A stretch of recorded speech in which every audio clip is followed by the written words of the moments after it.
Et si la France était en train de se vider de ses forces vives?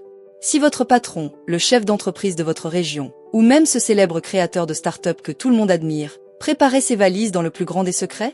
Ce n'est pas une théorie du complot, c'est une réalité statistique, une hémorragie silencieuse qui saigne notre économie. Pourquoi ceux qui créent des emplois, ceux qui investissent, ceux qui font tourner la machine économique, tournent-ils le dos à notre pays? Pourquoi assistons-nous à un exode massif des talents et des capitaux vers des cieux plus cléments? Dans les 18 prochaines minutes, nous allons lever le voile sur les 5 raisons explosives, documentées et souvent choquantes, qui poussent les riches à quitter la France en masse.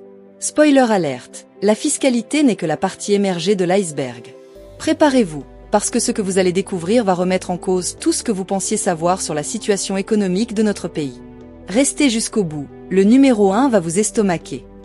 Si vous voulez comprendre les vraies failles de notre modèle et pourquoi votre avenir économique est peut-être en train de se jouer bien au-delà de nos frontières, cette vidéo est pour vous. Abonnez-vous et activez la cloche pour ne rien manquer de nos enquêtes. Lâchez un like si vous voulez une analyse sans filtre. C'est parti. Top 5. L'asphyxie fiscale, le poids de l'impôt. Numéro 5, et c'est la raison la plus évidente, mais dont on sous-estime l'ampleur, l'asphyxie fiscale. On parle souvent du taux marginal d'imposition à 45%, mais c'est un leurre. La vérité est bien plus complexe et écrasante. En France, lorsque vous créez de la richesse, vous êtes saigné à blanc par un maelstrom d'impôts. L'impôt sur le revenu, les cotisations sociales salariales et patronales, la CSG, la CRDS, la taxe d'habitation, les taxes foncières, et bien sûr, l'impôt sur la fortune immobilière, IFI. La statistique est terrifiante. Les 1% les plus riches contribuent à près de 28% des recettes de l'impôt sur le revenu. Un effort de concentration fiscale sans équivalent en Europe. C'est l'entrepreneur qui, après avoir vendu l'entreprise qu'il a bâtie en 20 ans, se retrouve avec à peine 40% de la somme après impôt. Comment voulez-vous qu'il réinvestisse? Comment voulez-vous qu'il prenne à nouveau des risques? La réponse est simple, il ne le fera pas en France. Il partira dans un pays où son audace sera récompensée, pas punie. Top 4. La complexité administrative, le cauchemar bureaucratique. La France n'est pas un pays, c'est un formulaire administratif à l'échelle d'une nation. Pour un chef d'entreprise, passer ne serait-ce qu'une journée sans être confronté à une norme incompréhensible, une déclaration ubuesque ou un contrôle imprévisible relève de l'exploit. Saviez-vous que notre Code du travail compte plus de 10 000 pages? À titre de comparaison, le Code du travail suisse en compte environ 1000. Cette complexité n'est pas une simple gêne, c'est un frein monumental à l'action. C'est l'énergie gaspillée.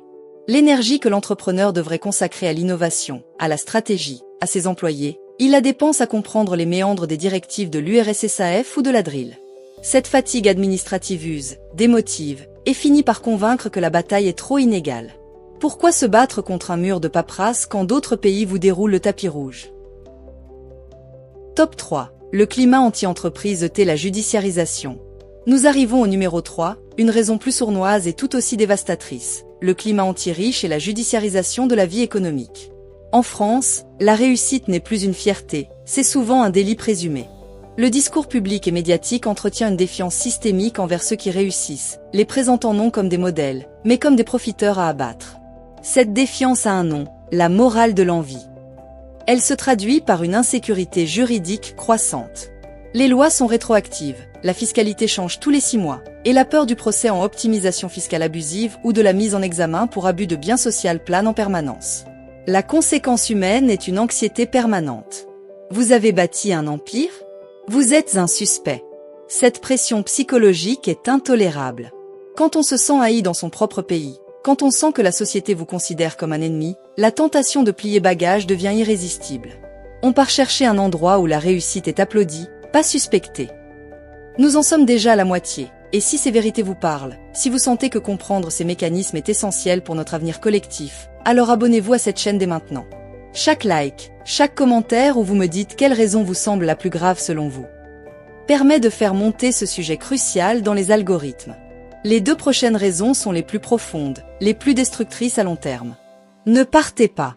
Numéro 2, le déclin silencieux de l'excellence française et de nos services publics. Les riches ne paient pas seulement des impôts pour être ponctionnés. Ils les paient aussi, en théorie, pour accéder à des services de qualité, la meilleure éducation pour leurs enfants, un système de santé de premier ordre, des infrastructures impeccables. Que constate-t-on aujourd'hui? L'hôpital public est à bout de souffle, les retards de consultation sont abyssaux. Les écoles et universités d'élite, autrefois fierté nationale, sont distancées dans les classements internationaux par des établissements américains, asiatiques ou suisses. Même la sécurité, pilier de l'État, est remise en question dans certains territoires. C'est le père de famille qui, après avoir visité un campus universitaire à Lausanne ou à Singapour, ne peut se résoudre à inscrire son enfant dans une université française au budget amputé. C'est le constat d'un pacte républicain brisé. Je paie énormément, mais je ne reçois plus la qualité correspondante.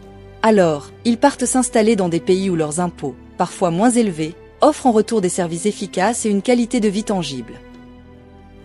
Top 1. La perte de confiance absolue dans l'avenir. Et nous y voilà. La raison numéro 1, la plus grave, la plus irrémédiable, la perte de confiance absolue dans l'avenir du pays. Ce n'est plus une question d'impôts ou de paperasse. C'est une question de foi. Les entrepreneurs et les investisseurs sont par nature des parieurs sur l'avenir. Ils misent sur le long terme. Aujourd'hui, en France, le long terme fait peur. Regardez les chiffres dans les yeux. Une dette publique qui dépasse les 110% du PIB, des déficits chroniques, une croissance atone depuis des décennies, et un discours politique qui, quelle que soit la couleur, semble incapable de proposer une vision claire et courageuse pour inverser la tendance. La conséquence humaine est un sentiment de naufrage inéluctable. C'est la famille qui, après avoir tout envisagé, se dit « Ici, dans 10 ou 20 ans, la situation sera pire. La pression fiscale sera plus forte, les services plus dégradés, la dette plus lourde. Il n'y a plus d'espoir de redressement. » Ils ne partent pas pour gagner 10% de plus sur leur fiche de paie. Ils partent parce qu'ils ont perdu la croyance en l'avenir de la France. Ils partent en sauve qui peut, pour offrir un futur à leurs enfants. C'est un constat d'échec civilisationnel, et c'est la raison ultime de cet exode. Alors, que retenir de ces 5 vérités qui dérangent?